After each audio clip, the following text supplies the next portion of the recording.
Welcome to UPSC smart notes by Sharma. आज हम यह जानने का प्रयास करेंगे कि एनसीईआरटी बुक यूपीएससी स्टूडेंट्स के लिए क्यों इम्पोर्टेंट है, यानी why NCERT is important for UPSC, why should you study NCERT. हमें एनसीईआरटी क्यों पढ़ना चाहिए, यूपीएससी के लिए यह महत्वपूर्ण क्यों है ना। इस चीज़ के बारे में आज हम लोग जानेंगे। मोस्ट स्टूडेंट्स सीधे बड़े बड़े बुक्स परचेज़ कर लेते हैं, नोट्स परचेज़ कर लेते हैं और फिर वह कन्फ्यूज हो जाते हैं। लेकिन यूपीएससी की फाउंडेशन सिर्फ एक चीज़ से बनती है और वह है एनसीईआरटी बुक्स।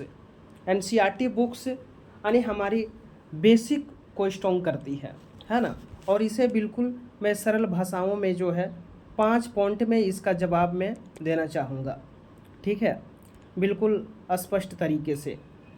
पॉइंट 1, एनसीईआरटी हमें कॉन्सेप्ट क्लैरिटी करती है ना। और यह हमारे लिए बहुत ही महत्वपूर्ण है। यानी हम कह सकते हैं कि एनसीईआरटी बिल्कुल सिंपल लैंग्वेज में लिखी होती है।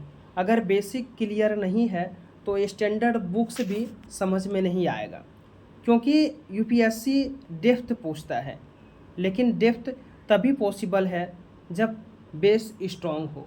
एग्जाम्पल के लिए अगर बात करें, हिस्ट्री में एनसीईआरटी पहले कॉन्सेप्ट समझाती है, फिर हमें क्या देती है, वो हमें फैक्ट्स देती है ना।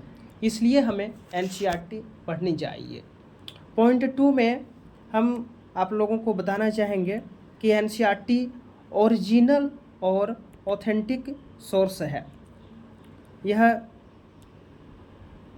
एनसीईआरटी क्या है, ओरिजिनल और ऑथेंटिक सोर्स है, क्योंकि एनसीईआरटी भारत सरकार द्वारा है ना, भारत सरकार द्वारा जो है पब्लिश की गई किताब है।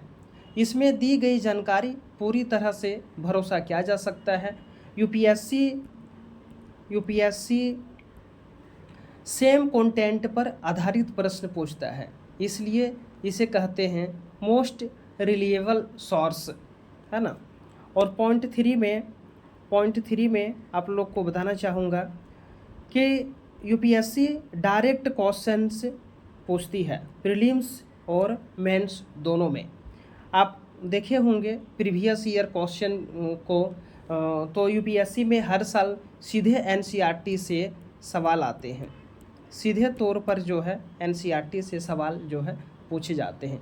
जैसे ज्योग्राफी के बात करें तो क्लाइमेट डायग्राम्स, मैप्स, हिस्ट्री से अगर बात करें तो क्रोनोलॉजी, कल्चर, है ना। और पॉलिटी से बात करें तो आर्टिकल, डीपीएसपी, इस तरह के जो है क्वेश्चन डायरेक्ट जो है सीधे तौर पर जो है पूछे जाते हैं। और यह सिर्फ सुना हुआ नहीं है, यह प्रूव हुआ है। मैं आप लोगों को पढ़ाते समय क्वेश्चन भी पीवाईक्यू दिखाऊंगा कि एनसीईआरटी से किस तरह से जो है क्वेश्चन जो है पूछी जाती है। और पॉइंट 4 में बिल्कुल यह साफ सुथरे में कहना चाहूँगा कि language is simple, time saving, है ना। लैंग्वेज जो है इसकी बहुत सामान्य होती है, जो बहुत अच्छी तरह से जो है समझ में आ जाता है। एनसीईआरटी जो क्या करती है, वो टाइम सेविंग भी करती है, हमारा समय बचाती है। एनसीईआरटी आपको कठिन चीज़ों को आसान बनाकर समझाती है, यानी जो डिफ़िकल्ट होती है वो हमें क्या करती है, इजी रूप से यानी आसान तरीके से यह हमें समझाती है। इससे आपका समय बचता है और आप रिवीजन कर पाते हैं, है ना। इसलिए हमें एनसीईआरटी पढ़ना चाहिए। और 5वां नंबर में स्मार्ट नोट्स बन जाते हैं।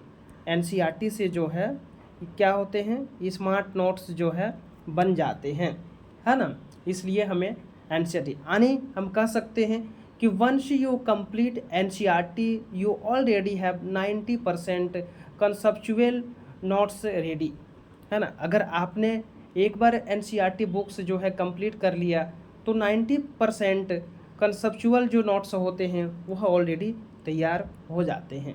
इसलिए हमें एनसीईआरटी पढ़ना चाहिए।